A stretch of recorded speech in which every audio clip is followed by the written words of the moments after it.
Chapter 18. Shyness, my shield. I was elected to the executive committee of the Vegetarian Society and made it at a point to attend every one of its meetings, but I always felt tongue-tied. Dr. Oldfield once said to me, "You talk to me quite all right, but why is it that you never open your lips at a committee meeting? You are a drone." I appreciated the banter. The bees are very busy, the drone is a thorough idler, and it was not a little curious that whilst others expressed their opinions at these meetings, I sat quite silent.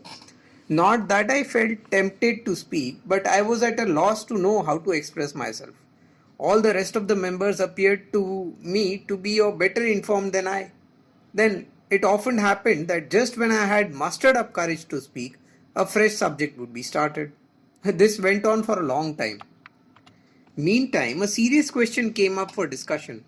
I thought it wrong to be absent and felt it cowardice to register a silent vote. The discussion arose somewhat in this wise. The president of the society was Mr. Hills, a proprietor of the Thames Iron Works. He was a Puritan. It made me said that the existence of the society depended practically on his financial assistance. Many members of the committee were more or less his proteges. Dr. Allison of vegetarian fame was also a member of the committee. He was an advocate of the then new birth control movement and preached its methods among the working classes. Mr. Hills regarded these subjects as cutting at the root of morals. He thought that the vegetarian society had for its object not only dietetic but also moral reform, and that a man of Dr. Allison's anti-Puritanic views should not be allowed to remain in the society. A motion was therefore brought for his removal. The question deeply interested me. I considered Dr. Allison's views regarding artificial methods of birth control as dangerous, and I believed that Mr. Hills was entitled as a Puritan to oppose him. I had a very high regard for Mr. Hills and his generosity, but I thought it was quite improper to exclude a man from a vegetarian society simply because he refused to regard Puritan morals as one of the objects of the society. Mr. Hill's view regarding the exclusion of anti-Puritans from the society was personal to himself, and it had nothing to do with the declared object of the society, which was simply the promotion of vegetarianism and not any system of morality. I therefore held that any vegetarian could be a member of the society irrespective of his views and other morals. There were in the committee others also who shared my view, but I felt myself personally called upon to express my opinion. How to do it was the question. I had not the courage to speak, and I therefore decided to set down my thoughts in writing. I went to the meeting with the document in my pocket. So far as I recollect, I did not find myself equal even to reading it, and the president had it read by someone else. Dr. Allison lost the day. Thus, in the very little battle of the kind, I found myself siding with the losing party. But I had comfort in the thought that the cause was right. I have a faint recollection that after this incident, I resigned from the committee. This shyness I retained throughout my stay in England. Even when I paid a social call, the presence of a half a dozen or more people would strike me dumb. I once went to Ventnor with Sri Majumdar. We stayed there with a vegetarian family. Mr. Howard, the author of The Ethics of Diet, was also staying at the same watering place. We met him, and he invited us to speak at a meeting for the promotion of vegetarianism. I had ascertained that it was not considered incorrect to read one's speech. I knew that many did so to express themselves coherently and briefly. To speak extempore would have been out of the question for me. I had therefore written down my speech. I stood up to read it, but could not. My vision became blurred and I trembled, though the speech hardly covered a sheet of foolscape.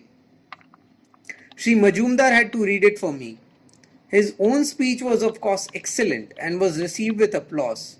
I was ashamed of myself and sad at heart for my incapacity. My last effort to make a public speech in England was on the eve of my departure for home. But this time too I only succeeded in making myself ridiculous. I invited my vegetarian friends to dinner in the Holborn restaurant referred to in these chapters. A vegetarian dinner could be had, I said to myself, in vegetarian restaurants as a matter of course. But why should it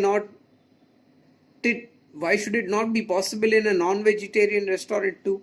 And I arranged with the manager of the Holborn restaurant to provide a strictly vegetarian meal.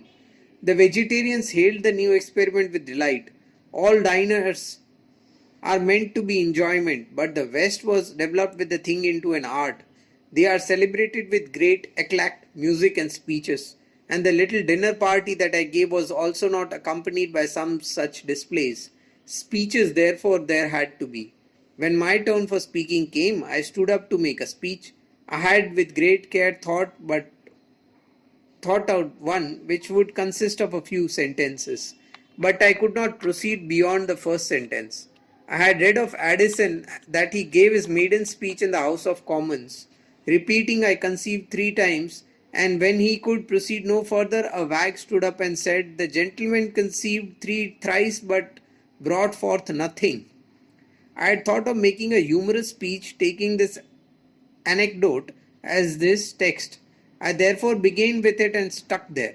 My memory entirely failed me, and in attempting a humorous speech, I made myself ridiculous. I thank you, gentlemen, for having kindly responded to my invitation, I said abruptly and sat down. It was only in South Africa that I got over this shyness, though I never completely overcame it. It was impossible for me to speak impromptu. I hesitated whenever I had to face strange audiences and avoided making a speech whenever I could. Even today, I do not think I could or would even be inclined to keep a meeting of friends engaged in idle talk. I must say that beyond occasionally exposing me to laughter, my constitutional shyness has been no disadvantage whatever. In fact, I can see that on the contrary it has begun all to my advantage. My hesitancy in speech which was once an annoyance is now a pleasure.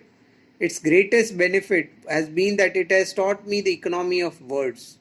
I have naturally formed the habit of restraining my thoughts, and I can now give myself the certificate that the thoughtless word hardly ever escapes my tongue or pen. I do not recollect ever having had to regret anything in my speech or writing. I have thus been spared many a mishap and waste of time. Experience has taught me that silence is part of the spiritual discipline of a watchery of truth. Proneness to exaggerate or suppress or modify the truth wittingly or unwittingly is a natural weakness of man, and silence is necessary in order to surmount it. A man of few words will rarely be thoughtless in his speech. He will measure every word. We find so many people impatient to talk. There is no chairman of a meeting who is not pestered with notes for permission to speak. And whenever the permission is given, the speaker generally exceeds the time limit, asks for more time, and keeps on talking without permission.